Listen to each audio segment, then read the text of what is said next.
Now, again, I don't want to call you comrade. I don't call you. No, this is what I am. I have no title. Now, this national malay, as it were, because now it looks as if corruption is as intrinsic to Nigeria as some of our cultural values. I mean, we're almost going to say respect for elders is a cultural attribute of a Nigerian, and therefore, in the same light or in the same weight, corruption is almost, well, an ingrained, element of the every Nigerian. So the failure of the Nigerian state, therefore, it seems to be all across the board, because obviously who controls or who should supervise the INEC?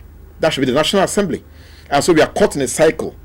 Is that not what we have here? So the failure of the system, therefore, goes across not just the executive, but the entire landscape. So how do we correct that? It's like so...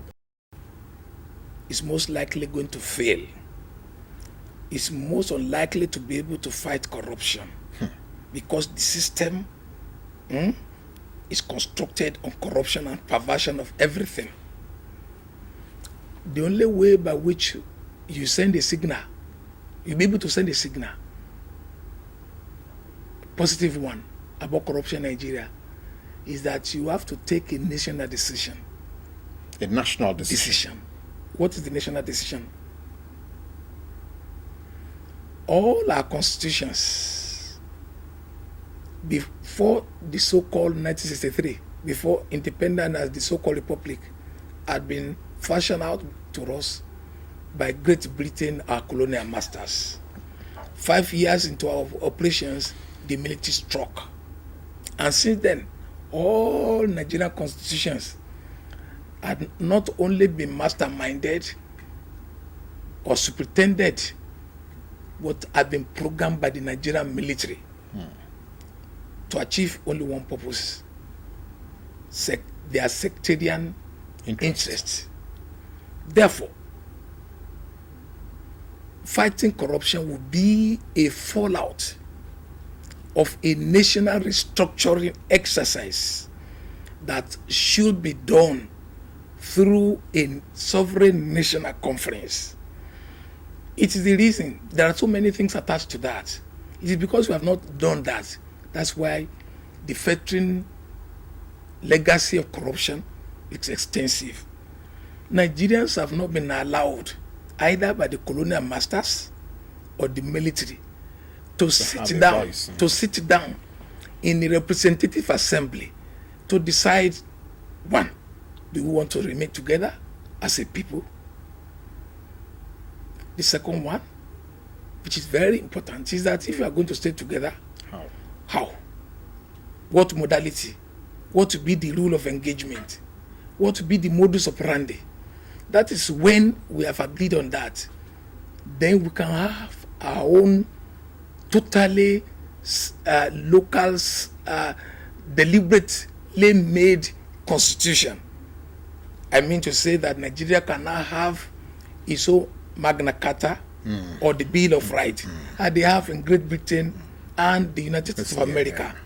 That is when we can have what you call autochthonous constitution that is really made by us.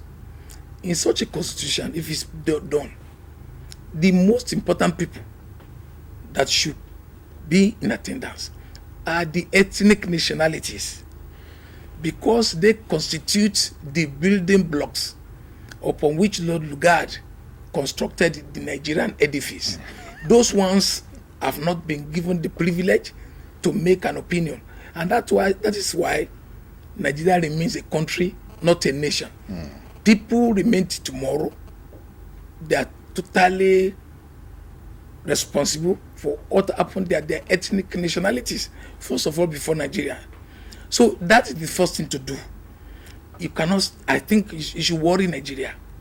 Why is it that a country that has received almost trillion US dollars from petroleum, we still have the most poor people in the African subcontinent? Why is it so? Why is it that for every petroleum dollar that Nigeria earns, the poor people are getting poorer each day? Nigeria cannot provide any social services to satisfy anybody. our education is a deception, and our political elite, military, civilian, and the private ventures, most of their children are abroad and in private schools. Okay. The poor people cannot have anything to themselves. Medically, you know what they do to themselves? They rush them abroad. Sometimes with air ambulance, quite a number of our people are dying because they cannot afford 5,000 naira dog. What kind of a society is that? With the abundance of wealth that God has given to Nigeria. It should worry you. So the first thing first, organize a sovereign national conference composed principally by the ethnic nationalities along with other stakeholders, might be non-governmental organizations or professional bodies that ought to be there. That's the kind of thing that I would recommend.